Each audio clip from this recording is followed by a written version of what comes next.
Hello बच्चों, आज की वीडियो के अंदर हम बात करने वाले हैं टाइप्स ऑफ कंपनी। यानी कि जैसे कि मैंने लिखा है कंपनी में, यानी कि जो क्लास 12 का इशू ऑफ शेयर कैपिटल है, वहां पे आप लोगों की कंपनी कितने तरह की होती है, कंपनी के अंदर डायरेक्टर कितने होते हैं, कंपनी के अंदर मेंबर कितने होते हैं, किसकी पेड अप कैपिटल होनी चाहिए, वो आज हम आप लोग के सारे साइड आउट्स के लिए करने वाले हैं। तो प्लीज आप लोग इस वीडियो के साथ तक एंड तक बने रहने के लिए प्लीज चैनल को सब्सक्राइब कर लेना, और प्लीज अगर वीडियो अच्छे लगे तो वीडियो को प्लीज लाइक भी कर देना।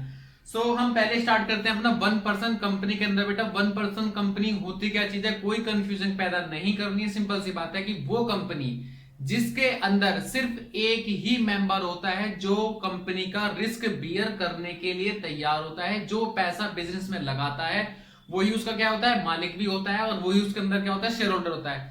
तो 1% कंपनी के अंदर क्या होता है कि सिर्फ और सिर्फ कंपनी का एक ही मालिक, नाम से ही पता लग रहा है क्या होता है, 1% कंपनी। तो इसके अंदर जो होती है काफी सारी सेटअप्स होती हैं, वो चीजें आप लोग को देखनी पड़ेगी। मैंने बार बार वर्ड बोला 1% कंपनी। अब ये 1% होगा कौन, तो मुद्दे की बात यह है कि 1% कंपनी के अंदर पर्सन केवल आर्टिफिशियल नहीं होना चाहिए, वो एक मतलब कि नेचुरल पर्सन होना चाहिए, जो कि इंडियन का ही सिटीजन होना चाहिए, और इंडियन का ही वो आप लोगों का क्या होना चाहिए, रेसिडेंट भी होना चाहिए। सिटीजनशिप रेसिडेंट में बहुत अंतर होता है, यानी कि नागरिक, सिटीजनशिप का मतलब होता है नागरिक बने रहना, और जो है रेसिडेंट का मतलब होता है सामान्य निवासी बने रहना। तो पहली बात तो वो है। दूसरी बात यह है कि 1% कंपनी का मोटिव जो होता है प्रॉफिट कमाने का होगा, वो चैरिटेबल संस्था नहीं चला सकता। यानी कि 1% कंपनी में कोई भी चैरिटेबल यानी कि एनजीओ ओपन नहीं करेगा, वो सिर्फ बिजनेस करेगा, जिसकी प्रॉफिट मेकिंग उसकी होगी, बिजनेस होगी। तीसरी बात यह है कि वो कोई भी नॉन फाइनेंशियल बैंकिंग सिस्टम जो है पैसों का लेन देन वाला बिजनेस ओपन नहीं करेगा, वो कोई मैन्युफैक्चरिंग और या फिर सर्विस प्रोवाइडर होगा, लेकिन सर्विस प्रोवाइडर के अंदर भी बैंकिंग का काम उसे अलाउड नहीं होगा। दूसरी बात है कि बेटा 1% कंपनी के अंदर, 1% कंपनी के अंदर जो है उसकी paid up capital maximum to maximum 50 lakh से ज्यादा की नहीं होगी। अगर कोई प्राइवेट कंपनी, अगर कोई 1% कंपनी 50 लाख रुपए से ज्यादा उसकी पेड अप कैपिटल हो जाती है, तो वो कैसी बन जाती है बेटा, ऑटोमेटिकली प्राइवेट कंपनी में कन्वर्ट हो जाएगा।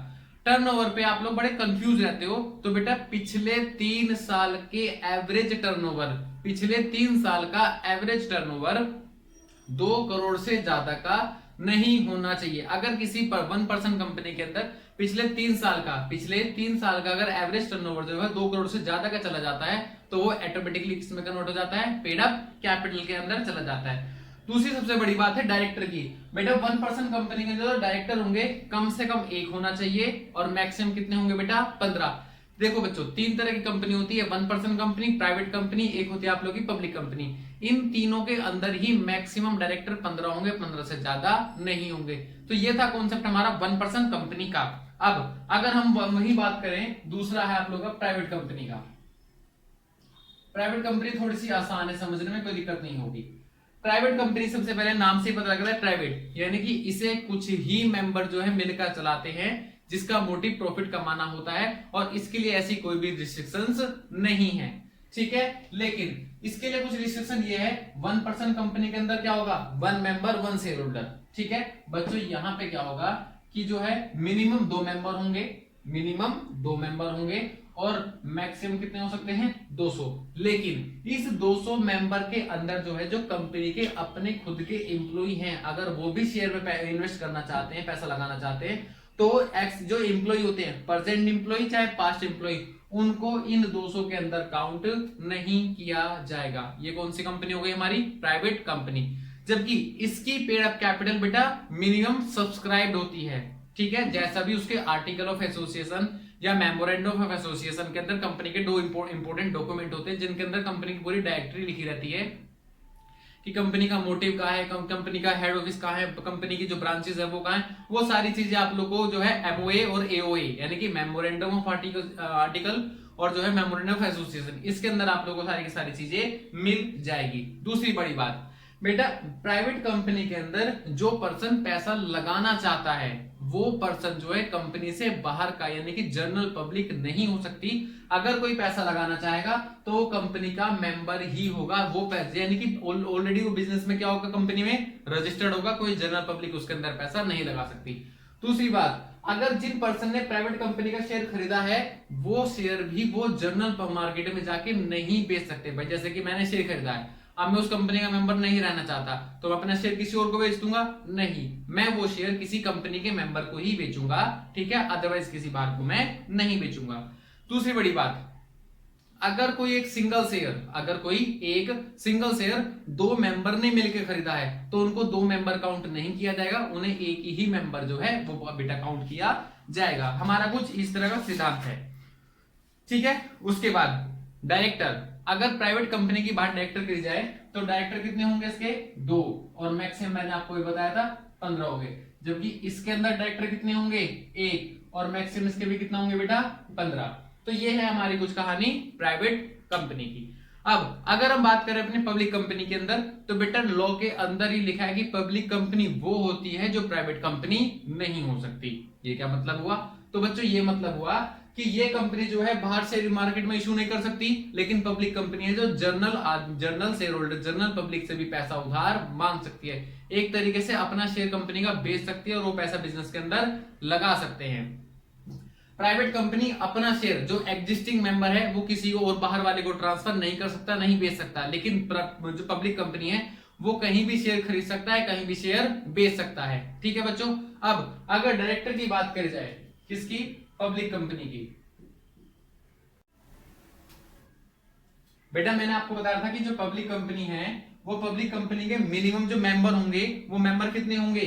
7 मेंबर होंगे, और जो अनलिमिटेड मेंबर, जो मैक्सिमम मेंबर्स कितने होंगे आप लोगों के? अनलिमिटेड, ठीक है। और ये किसकी बात कर रहा हूं मैं आप लोगों से? मेंबर की। और वहीं अगर मैं डायरेक्टर की बात करूं तो 1 पर्सन कंपनी में मिनिमम 1 था, प्राइवेट कंपनी में 2 थे। ये मैं आप लोगों को लिख देता हूं।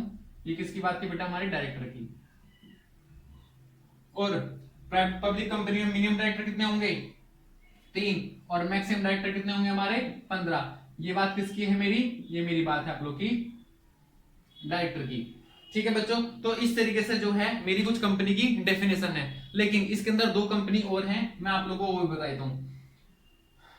एलएलपी और यूएलएलपी, लिमिटेड लायबिलिटी पार्टनरशिप, यानी कि आप पार्टनरशिप को हटा के किसमें कन्वर्ट कर देंगे हम लोग? कंपनी में। अनलिमिटेड लायबिलिटी पार्टनरशिप, लेकिन अब पार्टनरशिप नहीं, अब हमें क्या पढ़नी है? अपनी कंपनी। तो इसका मोटिव क्या हो जाएगा? कंपनी। सर इसका मतलब क्या होता है बेटा? लिमिटेड लायबिलिटी पार्टनरशिप का मतलब है कि अगर आप लोगों ने कोई बिजनेस लगाया और उस बिजनेस में आपने 1 लाख रुपए लगाए, इन्वेस्ट करे, ठीक है, और वो बिजनेस मान लो डूब गया, तो वो बिजनेस यानी कि जो जिससे आप लोगों ने उधार लिया होगा, आप सिर्फ उसको बिजनेस से 1 लाख रिकवर करवा सकते हो। इसके अलावा अगर और ज्यादा लॉस हो जाता है तो वो आपसे रिकवर नहीं कर पाएगा। क्यों? क्योंकि आपकी लायबिलिटी सिर्फ कितने की वहां पे थी? 1 लाख की, तो आपका नुकसान मैक्सिमम टू मैक्सिमम कितना हो सकता है? 1 लाख। ये है हमारी लिमिटेड लायबिलिटी कंपनी। और अगर हम अपनी अनलिमिटेड की बात करी जाए, इसका मतलब होता है कि आपने मान लो किसी से बिजनेस में 1 लाख रुपए उधार लिया और वो 1 लाख का 1 लाख की जगह मान लो कि 12 लाख रुपए, यानी कि 2 लाख या 3 लाख, यानी कि 1 लाख से ज्यादा डूब गया। अब अगर ज्यादा डूब गया तो उसकी भरपाई हमें एक एक पैसे की करनी पड़ेगी, कंपनी तो बेचनी ही पड़ेगी, साथ ही साथ हमें अपने घर से भी जो है बिजनेस में से रिकवर करवाना पड़ेगा बिजनेस के लॉसेस को। तो इस तरीके से मेरी लिमिटेड और अनलिमिटेड, यानी कि लिमिटेड का मतलब क्या होगा आप लोगों का? यानी कि जो केवल और केवल कंपनी के पैसों से ही पूरा होगा, अगर उससे नहीं हुआ तो घर पे जाके हम चीजों को नीलाम बेच नहीं सकते। अनलिमिटेड में हम घर पे जाके उसके घर से भी जाके पैसों को रिकवर कर सकते हैं। सो प्लीज, अगर आप लोगों को मेरी वीडियो अच्छी लगी हो तो वीडियो को लाइक कर देना, प्लीज चैनल को सब्सक्राइब कर देना।